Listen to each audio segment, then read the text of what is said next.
Protagonistas têm histórias mais épicas quando começam do nível mais baixo da sociedade. Como escravo humilde, sou forçado a lutar sangrentamente contra companheiros igualmente treinados, disputando até a pouca comida que temos. Rocco, por ser forte, é o único que mantém a ordem, o que faz Cestus admirá-lo e considerá-lo amigo. Até serem forçados a lutar na seleção dos mais fortes, Rocco era o favorito, tanto pelo físico quanto pela atitude. O protagonista, magro e fraco, só recebe críticas, mas conta com o apoio do mestre Zafar, que confia nele. Mas por quê? Simples, pela rápida velocidade de reação que ele mostra na arena. E mesmo que sua mente o impeça de ferir um amigo, ele se vê obrigado a fazê-lo, mostrando que para ter 15 anos é um diamante bruto. Em Roma não há perdedores e Rocco é assassinado em seus braços. Assim ele é marcado como um dos escravos escolhidos por Valente. Junto a outros companheiros, lhes prometem liberdade após vencerem 100 batalhas. Então o mestre se encarrega de treiná-lo dando golpes bons e eficazes. Ele tem uma mente fria, e por ser pequeno e não nocautear de primeira, precisa ser o mais rápido. Apesar de parecer marcado pela vida, o velho tem ensinamentos sábios, mesmo que alguns zombem dele. O caso é que Cestus e os outros são levados ao grande Coliseu Romano, onde acontece a coroação do César mais jovem até então, o Grande Nero. Com muitos tipos de combates, Cestus conhece um loiro simpático que indica o caminho e deseja sorte nas lutas. Muitos de seus rivais serão adultos impiedosos que massacram os novos escravos. No entanto, mesmo que o protagonista suba com medo e com um rival que literalmente é uma fera, algo que até mesmo Nero das arquibancadas aceita que será um massacre. O rival é tão lento e grande que Cestus usa sua velocidade para acertar sua cabeça, fazendo-o dormir enquanto aproveita a glória. Até vermos que ele quase morre ao defender seu rival, que deveria morrer. Mesmo assim, como chamou a atenção de Nero, foi salvo. Inclusive o convida para a sala Very Important Person, reconhecendo sua força, quanto ao mestre que o mata. Ele lembra como uma antiga lenda que enfrentou até o guarda real de Métrio, cujo filho também é seu pupilo. É o mesmo loiro de antes, Rusca. Uma fera em combate e brutal como o pai. Ele mostra o nível que o prota enfrentará. Os dois são levados ao palácio para acompanhar Nero. Porém, o menino se distrai das tarefas, irritando a mãe, que ordena que os guerreiros lutem até a morte. Rusca sabe que é bem mais forte que o prota. Em vez de matá-lo, ele o desmaia com um golpe. Nero, descontente com a mãe, a desobedece, o que acalma a situação. Por ora, César permanece um tempo com Cestus, enquanto Rusca é repreendido pelo pai. Ele não queria gentileza, queria que ao menos quebrasse as pernas do rival. No entanto, o prota também não se sai melhor, já que por um tempo sofre bastante abuso com Nero. Ao ser vendido para vários donos, sofreu grandes humilhações. No fim, ele fica com um gordo que o leva e ao mestre para a Grande Pompeia, onde é vendido a um candidato às eleições. O local está organizando um torneio de combates comandado por Nazca, que apresenta a área de treinamento e colegas complicados como Enden, um antipático que briga com todos. Pelo seu treino e força bruta, já percebemos que ele é muito forte. Além disso, é um estilo de combate que vai trazer problemas para Cestus. Então, por enquanto, é preciso treinar. Porém, à noite, o protagonista chismoso encontra Sabina, que pensava ser um ladrão, mas na verdade é a mulher mais bonita da cidade. Descobrimos que ela é o amor impossível de Enden, que mesmo forte, é simpático e um verdadeiro fã. Mesmo sendo rejeitado 1000 vezes e alvo de gozações, ele não liga, ainda que a garota não seja tão má.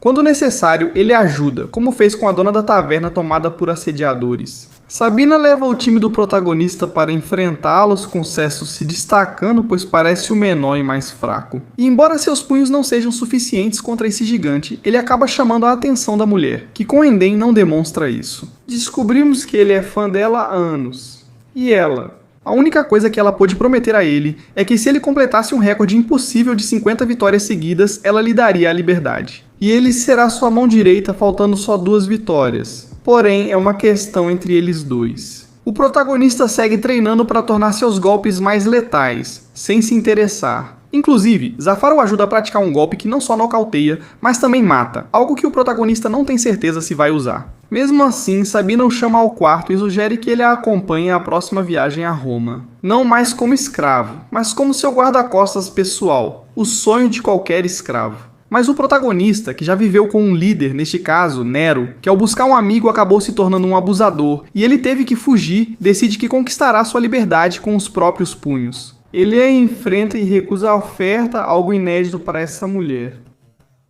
Ela se torna obcecada negativamente pelo protagonista, ordenando que Enden, seu fantoche, o enfrente e mostre o desespero de ser escravo. A besta sente inveja porque Sabina, que mais respeita, se interessa por um recém-chegado. Será uma batalha interessante, com um protagonista que vence gradualmente. Nervos de aço permitem que ele treine e aperfeiçoe o golpe fatal que aprendeu, até o grande dia em que a beleza da cidade o assiste. Enden é o favorito do público por sua carreira. Ao colocarem uma criança como rival, todos dizem que será fácil demais para ele. Nada disso importa quando o protagonista fica sério e ataca rápido, enquanto Enden controla e espera o momento certo para reagir. O garoto acelera até atingir o mais forte de Pompeia com um golpe no rosto, derrubando-o por um tempo. Apesar de enlouquecer o público, o dano em Enden é mínimo e o protagonista já esgotou sua resistência. Agora é a vez dele ser castigado, incluindo golpes em áreas que hoje seriam ilegais. Faz com que ele perca o equilíbrio e ataque, permitindo que Enden acerte um golpe letal na nuca e o deixe inconsciente. Mesmo se levantando por determinação, ele perde parte da memória de curto prazo e sente apenas o perigo, com o corpo vibrando de dor. A troca de golpes começa intensa, e todos reconhecem a força do garoto de 15 anos fazendo parte da arquibancada a torcer por ele, incluindo Nazca, que em seu momento teve a mesma oportunidade que o protagonista ao ser escravo, mas tomou a decisão facilmente, acostumando-se à boa vida. Agora Cessus é o exemplo de determinação que ele nunca foi, por isso se conecta com o público. Enquanto isso, o protagonista acerta golpes nas costelas de Enden, que tenta esconder a dor, mas perde resistência. Para Cessus fica mais fácil ler ataques e equilibrar. Ou assim parecia, pois Enden fere o protagonista na testa, prejudicando a visão de um olho. Com a fera se recuperando e o protagonista exausto, ele lembra do ataque treinado e arrisca tudo na última sequência de golpes, ficando bastante ferido. Graças a isso, ele encontra a abertura que queria. Desta vez, um golpe letal e preciso na nuca faz Enden desmaiar na hora, apesar da motivação de Sabina. Cessus vence, enquanto o Albino só recebe o ódio dos apostadores. Mas todos assistem das arquibancadas, sem coragem de lutar. Como a voz do protagonista não basta, Sabina faz seu primeiro ato de bondade ao fã. Acalma o público ao se despedir para sempre de Enden, seu pior castigo. Enquanto o protagonista se recupera depois de sua grande batalha, ainda assim, o ataque na nuca de Enden é muito parecido com o do protagonista. Zafar descobre que quem o ensinou também treinou Enden, conhecido como Demócrito. Um velho malvado que gosta de experimentar com diferentes lutadores e técnicas, uma informação valiosa para Zafar, que estava procurando por ele. Enden agora se sente mais leve e reconhece a força do protagonista no final. Como o povo de Pompeia, que foi facilmente conquistado por sua postura e resistência, todos morrerão em alguns anos. O protagonista precisa seguir em frente. Durante um ano, ao fazer vários trabalhos, ele aprimora seu físico e suas técnicas. Um dia surgem dois homens aparentemente normais procurando guerreiros para os eventos do Grande Nero. O dono do protagonista o força a participar de eliminatórias.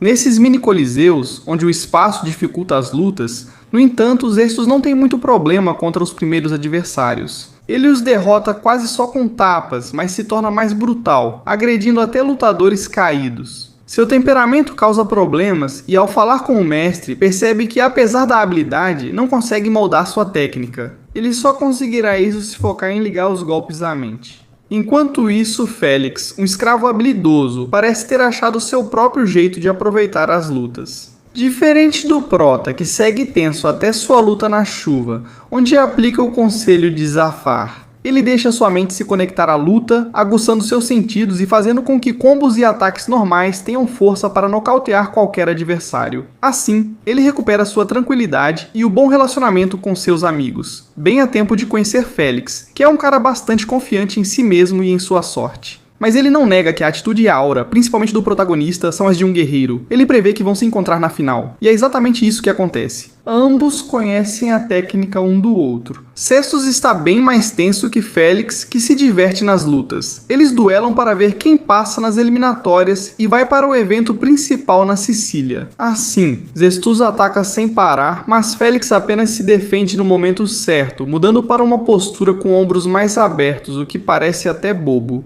Mas Zafar reconhece que em um espaço tão pequeno, isso faz com que muitos dos golpes que Cestus podia bloquear agora acertem sem problema. Isso vira um castigo para o protagonista, que cai várias vezes com golpes amplos. E no final, um dos seus tornozelos acaba lesionado novamente. Félix se gaba da sua sorte e agora, com o combate em suas mãos, decide atacar muito mais. Cestus, ao receber golpes, notava que toda vez que seu rival atacava abertamente, o peito dele ficava exposto. Ele aproveita para fazê-lo voar pela primeira vez na luta, animando o público e os apostadores. A técnica não foi tão eficaz porque o tornozelo do protagonista tira sua posição no chão e, consequentemente, força. Então a luta continua. Agora que ambos estão no auge, a batalha está equilibrada e vira um duelo de resistência. Quem suportará o último golpe? Cestus segue em desvantagem, pois Félix domina o espaço e o encurrala facilmente, quase o nocauteando várias vezes, deixando só um espaço para ele socar, o que parecia inútil, mas pela frequência começa a enfraquecer Félix. Com a resistência do garoto de 15 anos, a luta se prolonga ainda mais. Agora, o tornozelo de Cestus quase o faz cair, impedindo-o de ficar de pé. Ele decide arriscar tudo em um último ataque, aproveitando as brechas na defesa adversária. Ele usa o último ensinamento do mestre, controla a respiração de Félix, tira-lhe o ar e acerta um golpe forte no queixo, deixando-o tonto. Perder o controle da batalha não basta para vencê-lo. Então o prota usa a técnica ficando às costas do inimigo com um punho na altura dos rins. Que nem no Mortal Kombat, algo tão letal que no boxe atual seria ilegal. Embora Félix tente se levantar, está literalmente preso ao chão pela dor, dando a vitória ao protagonista, que também estava no limite e não faltou muito para ele perder essa luta de titãs. Mesmo após passarem a noite urinando sangue, no dia seguinte trocam respeito como guerreiros. Enquanto Félix viaja em busca de trabalho, Prota segue de barco para Sicília, onde ocorrerá o grande evento. E para isso, Zafar começa a guiá-los com a última técnica do seu repertório, e a mais letal, com a qual ele até arrancou o olho de Demétrio. Mesmo chegando ao local, eles recebem menos apoio por serem escravos, enquanto os outros são deuses de várias culturas com habilidades distintas. O protagonista conhece Roxanne e também Ruska, o que adverte que esses serão combates reais nos quais ele não tem força mental para isso. Eles desconhecem tudo o que o protagonista melhorou e aprendeu, inclusive técnicas que nem ele ousaria usar. Mesmo com a marca de escravo sendo motivo de humilhação, ele mostrará com seus punhos o que ninguém mais conseguiria. Antigos companheiros como Enden sabem disso, já que ele é encontrado no local. Porque ele também quer lutar no maior evento organizado por Neron, que reúne as figuras mais imponentes das lutas da época. Assim termina a primeira temporada de um anime divertido, com momentos épicos, intensos e motivadores, que recomendo para quem for assistir pela primeira vez. Ainda não há continuação, mas esperamos que aconteça. Espero que tenham gostado do resumo. A história ocorre em uma vila isolada do Japão, onde valentões vêm agredindo Jin, o protagonista, há algum tempo. Um dia, tomado pela raiva, o cara perde o controle e mostra suas habilidades de combate batendo neles. Por isso, sua mãe intervém para impedir a surra e também o repreende em casa, já que foi ela quem lhe ensinou tudo sobre lutas e o estilo Kazama, que acompanha sua família há gerações. Então, como sua mãe lhe ensinou tudo sobre lutas e o estilo Kazama, ela sabe que isso não deve ser usado como arma, especialmente contra pessoas comuns. Deixa claro que espera muito do filho e não quer vê-lo como mais um abusador, como já conheceu vários. Por isso, decidiu levá-lo para um lugar mais calmo, onde possa treiná-lo física e mentalmente do zero. Eles mantêm uma ótima relação de mãe e filho. Porém, quando Jin pergunta sobre seu pai, mesmo só sobre o paradeiro, ela ignora, o o que ainda desperta curiosidade nele apesar da boa vida. Infelizmente, suas perguntas estão sendo respondidas. Naquela noite, quando esse tipo de demônio aparece em sua casa, sua mãe tentando protegê-lo, o tranca enquanto ela mesma lida com o perigo. O problema é que essa criatura é tão poderosa que mesmo com a agilidade da mãe e sua busca pelo ponto fraco, ela não se abala. Então, depois de ouvir sua mãe sendo maltratada, Jin decide sair sozinho e também acaba levando uma surra. Assim, sua mãe, desesperada, resolve atrair o demônio para casa, cercada por chamas. Usando tubos de gás, ela tenta se sacrificar, mas só uma morte acontece, pois o demônio foge no final. Então, Jin, entre as chamas e a dor de perder a mãe, jura eliminar o assassino que destruiu sua família.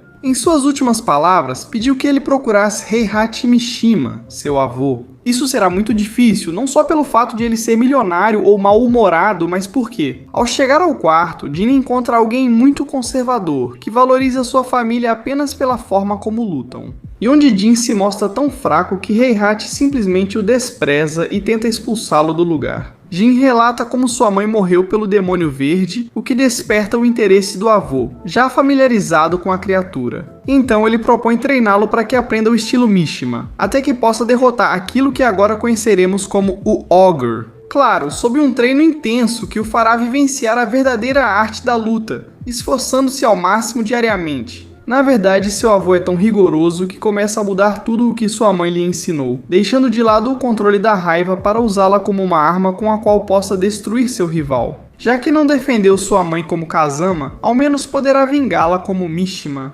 Iniciam-se dias intensos de treino, tornando-o mais reservado e desconfiado. Seguindo as ordens do avô, que deseja vê-lo guerreiro, ele fortalece o corpo para usar qualquer parte como arma. Após notar melhora, Heihachi decide levá-lo a um jantar de negócios, onde o líder dos Mishima receberá o talismã, de alguma forma relacionado ao Ogre. O responsável impõe condições, e Heihachi vê isso como traição, forçando seu neto a eliminá-lo, algo que ainda o faz duvidar, levando em conta o que sua mãe lhe ensinou. Por isso, quando ele finalmente cumpre a ordem, seu avô diz que essas dúvidas e esse pacifismo dos Kazama foram o que mataram sua mãe. E se ele quiser vingar a mãe, ele precisa eliminar tudo isso e deixar o fogo dos Mishima, que envolveu sua mãe, emergir e torná-lo um verdadeiro membro da família. Algo que faz Jin se dedicar ao treino, onde seu avô lhe ensina tudo. Isso muda totalmente seu estilo de luta. Com grande melhora e personalidade mais forte, ainda assim continua gentil com os outros. Na verdade, ele conhece um lutador de quem se torna amigo, chamado Horan, e essa pequena colega de classe chamada Link, que apesar do seu tamanho é apaixonada por lutas. Mas enfim, no final essa mudança fica evidente, e ele rompe completamente aquela bolha onde sua mãe o manteve por tanto tempo. E chega o momento de provar isso em um confronto contra seu avô, que havia dito que a única forma de terminar seu treinamento era vencendo-o. Então o cara sobe no ringue e começa uma luta bem equilibrada. Mesmo assim, no início o avô leva vantagem. Essa confiança e arrogância faz o protagonista se sentir tranquilo. E em alguns momentos Heihachi vacila, permitindo que o protagonista acerte alguns golpes que acabam fazendo-o recuar. Esses golpes permitem que ele vença pela primeira vez. Isso deixa seu avô feliz, que aproveita para reativar o torneio Tekken, uma competição que reúne grandes lutadores de todas as partes do mundo para mostrar quem é o verdadeiro número 1.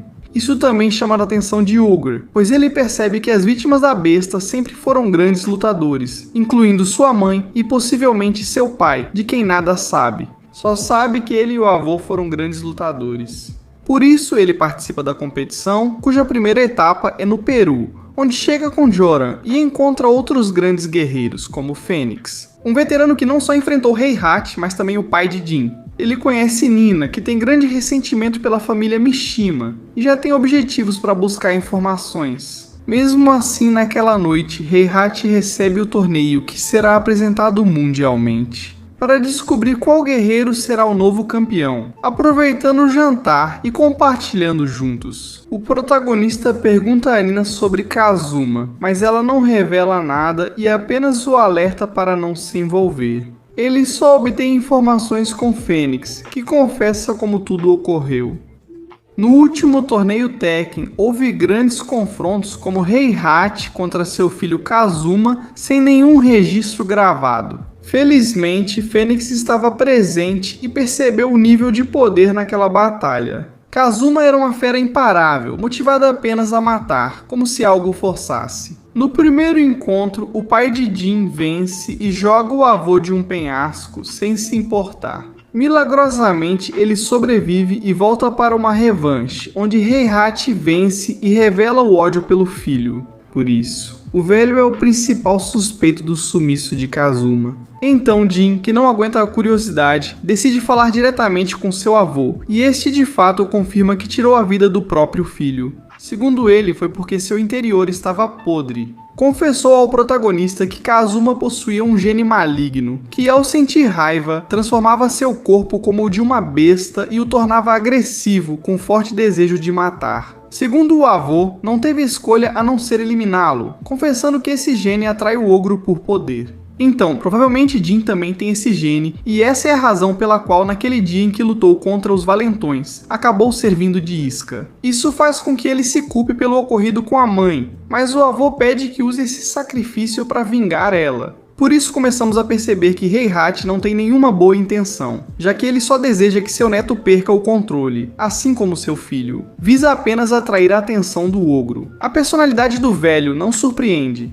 pois até a maioria dos participantes do torneio o odeia por algum motivo. Na verdade, o primeiro rival do protagonista odeia tanto os Mishima. Isso torna a primeira luta uma odisseia para Jin, que apanha e comete o primeiro erro. Se ele ceder à raiva do rival, também sentirá isso, e se equilibrar a luta. Mas enquanto ele aproveita para ver seu oponente sofrer, isso o leva a vencer, mas acaba quebrando a perna dele no processo. Depois ele se arrependerá ao notar que seu oponente talvez não possa lutar novamente tão cedo. Ele também sente muita raiva do velho, pois foi o responsável pela morte de seus filhos. Fatos que o protagonista não controla, mas que geram questionamentos internos sobre suas ações. Recordando as palavras da mãe e decidindo controlar a raiva nas próximas lutas. Enquanto sua amiga Lin, que também compete, mostra seu potencial ao derrotar Nina, uma das favoritas. E vemos algumas outras lutas, onde quem mais se destaca é o lutador conhecido como King, que já tem bastante experiência e começa a subir no ranking. Agora Jin enfrenta seu amigo Horan, que também avançou. Desse lado veremos quem vai para a final. Em uma luta muito melhor para Jin, que embora exija um grande desafio, ele está aproveitando, usando técnicas que combinam tanto de sua mãe quanto de seu avô. No final ele vence Horan facilmente, sem demonstrar raiva ou gene, o que irrita seu avô. Mas enfim, o protagonista avança para a final, enquanto Lin precisa enfrentar o próprio King, com quem faz uma luta nada ruim. Na verdade, ela tem várias oportunidades de acertar golpes, mas o cara com sua grande força acaba deixando ela fora de combate no final. Agora Jaguar enfrenta a Fênix para decidir o finalista, e Jin passa a observar mais atentamente os dois lutadores e seus estilos. Heihachi revela ao neto que o King atual é apenas o discípulo, pois a verdadeira lenda foi morta por Ogre. Agora eles têm algo em comum. Jaguar vence a luta e vai para a final contra Jin, onde ambos descansam antes do confronto. Ou ao menos parecia, pois uma das eliminadas tenta atacar Heihachi. Ao intervir, o protagonista descobre que o talismã do velho foi tirado de sua mãe, que o guardava em segurança. Mas além disso, e sendo outro dos segredinhos do velho, ele descobre que na verdade seu avô foi quem libertou o ogro em primeiro lugar. Por isso, ele precisava do talismã para estudá-lo e entender sua ligação com o gene maligno, sem considerar as vidas perdidas, incluindo a mãe de Jin.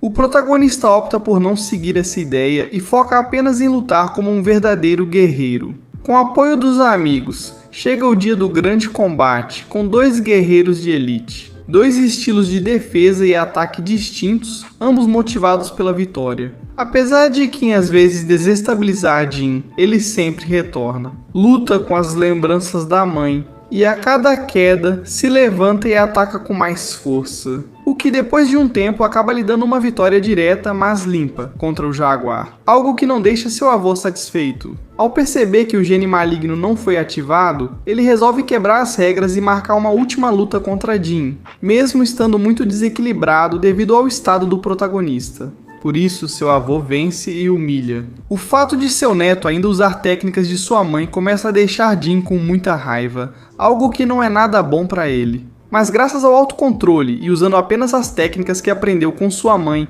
ele acaba vencendo seu avô, sem esperar que algo do gene maligno escapasse, chamando a atenção do ogro no último momento. E aparece o rival que ele tanto queria, e só de vê-lo, aquilo que ele tanto evitou, o gene maligno, é ativado, perdendo o controle. O protagonista inicia uma luta insana, onde a técnica se perde e só querem se matar, o que alegra o avô, que impede qualquer intervenção. O que ele não esperava é que o protagonista ainda lembra bem dos ensinamentos dos Mishima e do que viu com sua mãe. Por isso, ele mantém a razão e o derrota em uma sequência épica. No entanto, ainda não acabou, pois o Ogre revela uma segunda fase, mostrando-se um verdadeiro demônio. Por isso, agora seus amigos intervêm, pois não podem deixá-lo morrer. Então, com o apoio de todos, ele se levanta novamente, desta vez para acabar com o combate. Com suas últimas forças, seus ataques ficam mais precisos e poderosos, derrotando totalmente o adversário. Quase entrou no estado possuído do pai, mas quando todos achavam que tudo ficaria bem, o avô reaparece e diz que o neto já é uma fera e que ele deve lidar com isso, atirando pelas costas e deixando-o quase morto, enquanto em seus últimos segundos ele precisa tomar uma grande decisão: se entregar ao gene maligno ou simplesmente morrer. Apesar de pensar no que sua mãe queria e ter algumas ilusões, ele sucumbe ao ódio, ressuscita com aparência demoníaca e sem personalidade. Ele só quer derrotar o avô, a quem espanca, porém antes de matá-lo desiste e foge, abandonando sua humanidade. Em um final bastante forçado, mas enfim, até aqui. A série na verdade é bem normal, tem um ritmo muito apressado que não aprofunda muito, mas tudo bem. Para quem gostou, pode aproveitar os detalhes que eu omiti. Da minha parte é só isso, nos vemos em um próximo resumo. E como disse meu pai, eu desisto. Geração sem fim, ou pelo menos me dê uma milha, me dê felicidade, ou pelo menos me dê um sorriso. Me dê pra sempre pra caminhar, me dê pra sempre pra caminhar quando eu não consigo deixar ir. E se eu não